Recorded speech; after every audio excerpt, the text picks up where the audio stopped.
What is dark mode? Most of us recognize it as the light on dark color scheme used on our smartphones and devices as a personal preference or an adaptive adjustment to environmental light. Dark mode is gaining popularity with many websites and tools because of accessibility. While many users find dark mode more visually appealing, it can also help with reducing eye strain. How does this affect email? There are lots of benefits of designing and viewing in dark mode, but it isn't perfect. Every ESP interprets it a little bit differently, which can make it difficult to predict how it will end up rendering. How do we design for dark mode? Now, dark mode doesn't magically invert everything. If you use a slice, also known as a flattened graphic, in your email, it'll remain exactly as you designed it. But any copy is no longer live text, which means it's no longer accessible.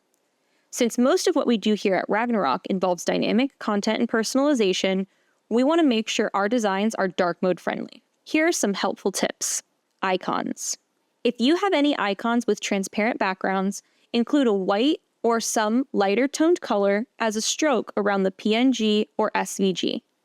This ensures that no matter how dark the image is, or if the colors don't invert for some reason, the subtle outline keeps the icons visible after the transition from light to dark. For example, these icons right here are white, so in this case, we don't need to outline them. But if these were black PNGs, when we go into dark mode, the color of these icons won't invert. This means we'll end up with black icons on a black background and you won't end up seeing the icon. But by adding the stroke, halo, whatever you want to call it will remain visible in dark mode. Colors. With elements that use CSS to style background, button, and text colors, they tend to invert differently depending on where you are viewing them.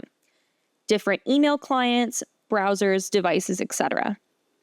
A concern that comes up often with our clients is that their brand colors start to turn a little muddy or look like a very dulled down version of a color that is in their brand guidelines.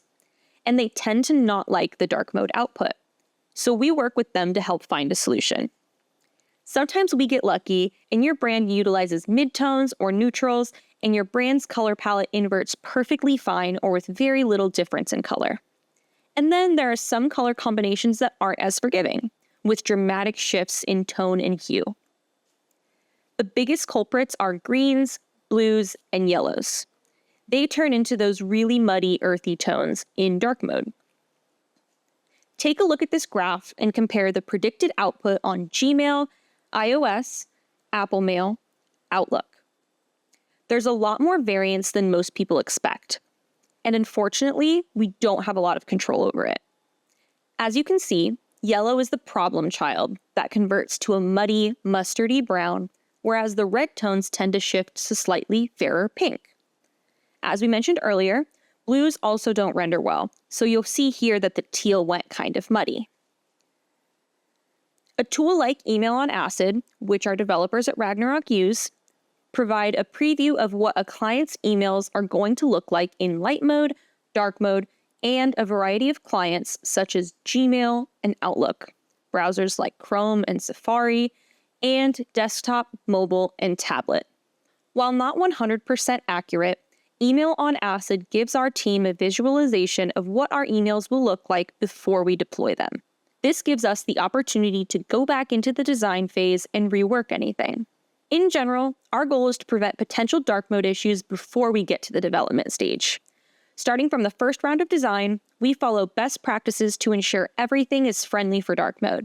During the design stage, we use a Figma plugin called Dark Mode Magic. Similar to Email on Acid, it's an approximation that gives us enough of an insight to make corrections and alert our clients of any possible issues. Follow us for part 2 on how we solve for these issues.